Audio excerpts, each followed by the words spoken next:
Hi, I'm Sheida Soleimani, and we're in my exhibition Ghostwriter at Edel Assanti.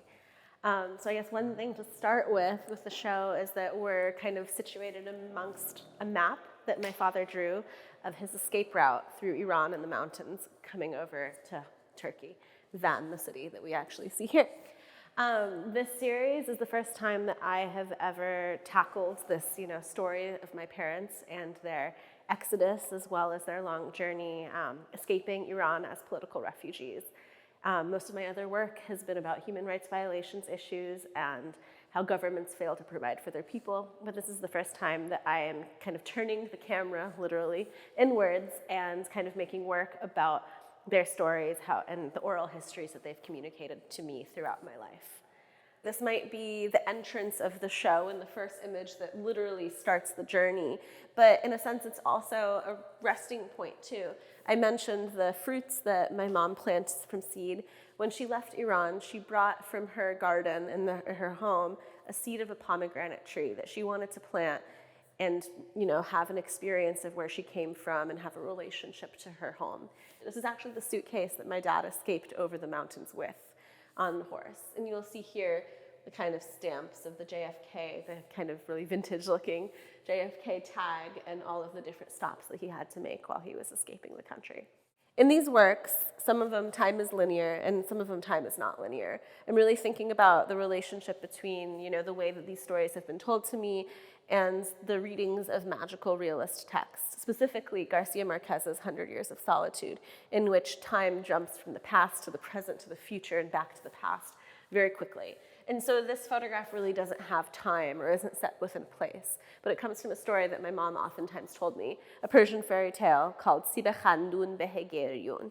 Sibe Khandun, the laughing apple, and Behegeryun, the crying quince. And you can only cut these fruits from this magical tree if you have a pair of golden scissors, in which my mom is holding. She also has always, as long as I've been a kid, drawn faces on these fruits when she's told me these stories, and she's always referred to herself as the crying quince. So the images of the mountains that he escaped over, alongside the kind of thematic snakes and ladders again here, and a revolutionary anthem that he would sing to me often as a child called Ye Jangal Setare Dare, in which the flower, the red tulip, becomes this kind of revolutionary symbol of persistence, and the people that, tried to overthrow the dictatorship in Iran were referred to as these martyrs or these red tulips. And so I wanted to kind of have that lineage there as well. The chukar partridge is the national bird of Iran, but also birds that are in my rehabilitation care came to me, and I really wanted to use them in this kind of scene and thinking about the border crossing in the mountains and the revolutionary spirit. These two photographs, I consider them a diptych, are of the main characters of the story. And so in every narrative or every story, I think you really introduce your characters first, and in a specific setting. My father and my mother, both situated in photographs of the ruins of the house that my mom grew up in, but also the house that my father went into hiding in the first time. And these photographs are kind of chopped and collaged the way that I always make my work. I build these theatrical, three-dimensional tableaus. I, sculpt all of these photographs, pieces of fabric, and images on top of one another, and then I photograph the person or the object within the set space. I'm really interested in the gesture of, almost creating an anti-photograph. People historically think that photography is always a documentary image, and it absolutely can be, but my images and my photographs are documentary images of created spaces. And so in thinking about oral history, the stories that have been told to me, but also thinking about world events and sociopolitical happenings, I always start with that idea. What is the story that I want to tell, and what are the source images that I could bring into my background? So every single one of my images has some sort of photographic reference in it. The references, whether they be the images of my mom's house, or the images of the door, or the images of the prison in which she was kept, or the mountain that my father escaped over, become the beginning of these photographs. They lay down the setting and they create the space in which these images are created. That's the first step, and the second step is really, how am I going to tell the story and how am I going to layer these images? So in these photographs, there's a lot of my parents' drawings coming in to kind of layer on top to tell the story in their own words or in their own ways. The idea of the body or their bodies as these, kind of vessels that hold these stories, but also hold this trauma. and layering them again with the birds and these objects, these symbolic objects that become another way or another vessel of carrying these stories.